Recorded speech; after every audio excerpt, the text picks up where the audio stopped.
सृष्टि के आरंभ से ही ईश्वर ने कई बार अवतार लेकर धर्म की स्थापना की है। ऐसा भी समय आया है जब कई अवतार एक ही साथ धरती पर अवतरित हुए थे। जहां विष्णु भगवान ने त्रेता युग में मर्यादा पुरुषोत्तम श्री राम के रूप में जन्म लिया था, वहीं उसी युग में भगवान परशुराम पहले से ही अवतरित हो चुके थे। वहीं इस युग में महाज्ञानी अति बलधामा महादेव के रुद्र अवतार हनुमान जी भी अवतरित हुए थे, जिन्होंने अपनी सेवा निष्ठा बल एवं बुद्धि के लिए पूजा जाता है। पर क्या हो जब ये दोनों शक्तियां एक दूसरे के आमने सामने हो जाए। आइए जानते हैं भगवान परशुराम और हनुमान के महाप्रलयकारी युद्ध की कथा।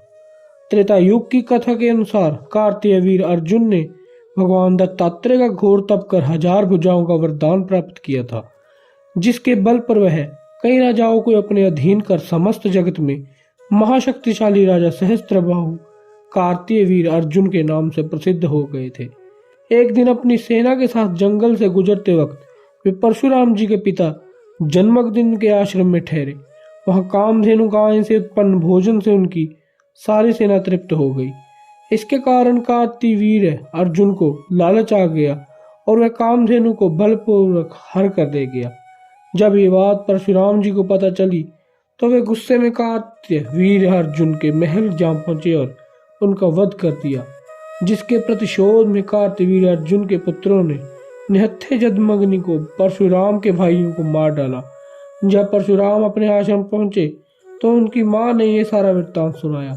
अपने पिता और भाइयों की यह स्थिति देख वे क्रोध अग्नि से जल उठे और बोले, क्षत्रियों ने अपनी शक्ति का दुरुपयोग किया है और निर्दयता से मेरे पिता और भाइयों का वध किया है। इसके प्रतिशोध में मैं परशुराम इस धरती से क्षत्रियों का संपूर्ण विनाश कर दूंगा। परशुराम ने अपने फरसे से 21 बार इस धरती को क्षत्रिय विहीन किया था। पौराणिक कथाओं की माने तो संपूर्ण धरती क्षत्रिय राजाओं के रक्त से लाल हो गई थी, परंतु भगवान परशुराम जी का क्रोध शांत नहीं हुआ था और जब 21वीं बार परशुराम जी क्षत्रियों का विनाश करने निकले तब उनके भय से बहुत सारे राजाओं ने जंगलों और पहाड़ों की शरण ले ली थी। वहीं एक समय की बात है, पर्वतों में विचरण करते हुए एक बार हनुमान जी को क्षत्रिय राजा एक गुफा में छिपे हुए मिले। उन्होंने पूछा, आप सभी कौन हैं?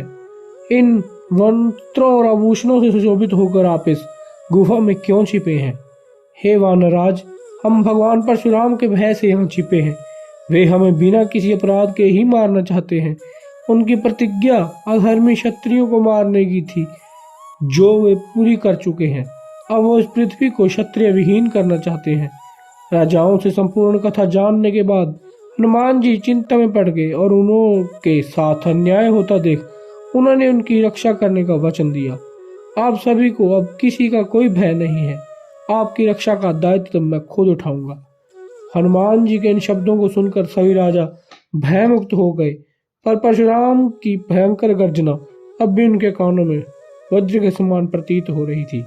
पौराणिक कथाओं के अनुसार हनुमान जी ने कई दिनों तक उन गुफाओं में राजाओं के लिए मन से खाने पीने की व्यवस्था की और ऐसे ही तब एक दिन हनुमान जी वनों में विचरण करने लगे थे। तब क्रोधित परशुराम खून में लथपथ अपनी फरसे को लिए उस सभा के पास पहुंच गए जहां क्षत्रिय राजा छिपे हुए थे। परशुराम के भयंकर रूप को देखकर सभी राजा त्राहिमाम त्राहिमाम करने लगे। उनकी पुकार सुनकर महाबली हनुमान वहां पहुंचे। रुक जाओ, आप इन निर्दोष क्षत्रियों को किस कारण मारना चाहते हैं? वानर, पहले तुम अपना परिचय दो और ये बताओ कि तुमने मेरे कार्य में हस्तक्षेप करने का साहस कैसे किया? क्या तुम्हें ज्ञात नहीं कि मैंने धरती को 23 बार क्षत्रियों से खून से लाल किया है? अपनी प्रतिज्ञा कौन अधर्मी क्षत्रियों के विनाश की थी, ताकि पाप रहित राजाओं की। वानर, तेरा वानर कुल से कोई बैर नहीं है। अच्छा, तुम मेरे कार्य में बाधा बनने का प्रयत्न मत करो और यहाँ से हट जाओ। आप अति ज्ञानी पुरुष मालूम होते हैं, पर इस निर्दयी कार्य में आपके ही हाथ मैले होंगे।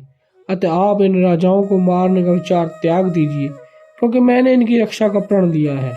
इसी प्रकार काफी देर तक परशुराम और हनुमान जी की वाद विवाद चलता रहा। अंत में क्रोधित होकर बैल के साथ मैं तुम्हें भी मृत्यु के घाट उतार दूंगा। परशुराम जी ने अपने पूरे बल से हनुमान जी पर अपनी फरसा को फेंक दिया और अपने बचाव में बजरंगबली ने अपनी गदा को फेंक कर उनके प्रहार को विफल कर दिया और इसके उपरांत दोनों में भीषण युद्ध छिड़ गया। परशुराम जी ने अपने धनुष पर शक्तिशाली तंचा चढ़ा दिया और हनुमान जी पर बाणों की वर्षा आरंभ कर दी, जिसके जवाब में हनुमान जी ने एक विशाल पत्थर परशुराम और राजाओं के बीच रख दिया और अपनी गदा लेकर उन पर वार करने लगे। शिव जी से प्राप्त प्रलयंकारी फरसा और महाबली हनुमान जी के शरीर में भीषण बल पानी होने लगा, जिससे सभी जीव जंतु कांपने लगे।